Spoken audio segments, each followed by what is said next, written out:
تيجي تكلم حد يقول لك كل ده من ميراث النظام السابق، زهقنا، عرفنا انه من ميراث النظام السابق. طب انت في نظام جديد، انت هتشتغل ولا مش هتشتغل؟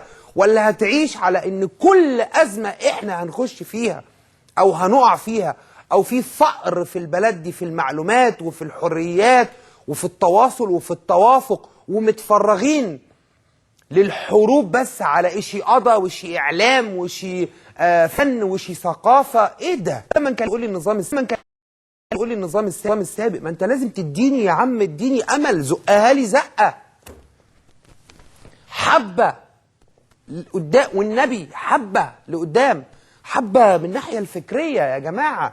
مش أنت دي مش هتبقى حجة بعد كده عمال تقول لي النظام السابق. يا عم عرفنا، والله العظيم عرفنا، في السجن النظام كله في السجن يا سيدي، او طلع شويه وانت عايز تدخلهم تاني. فيعني قول لي حاجه تانية، قول لي حاجه تانية، اديني بقى معلومه، حسسني بقى ان شغل النظام السابق خلاص غار مع سلامه. انت بقى حضرتك اديني بقى شغل، حسسني ان في حد وبيطلع وملفاته جاهز ده احنا عشان حلقه قاعد 6 بره وعمالين يطبعوا في ورق ودراسات واعمال وخرايط، اقسم بالله، وكل حاجه عشان حلقه، ما بالك بلد.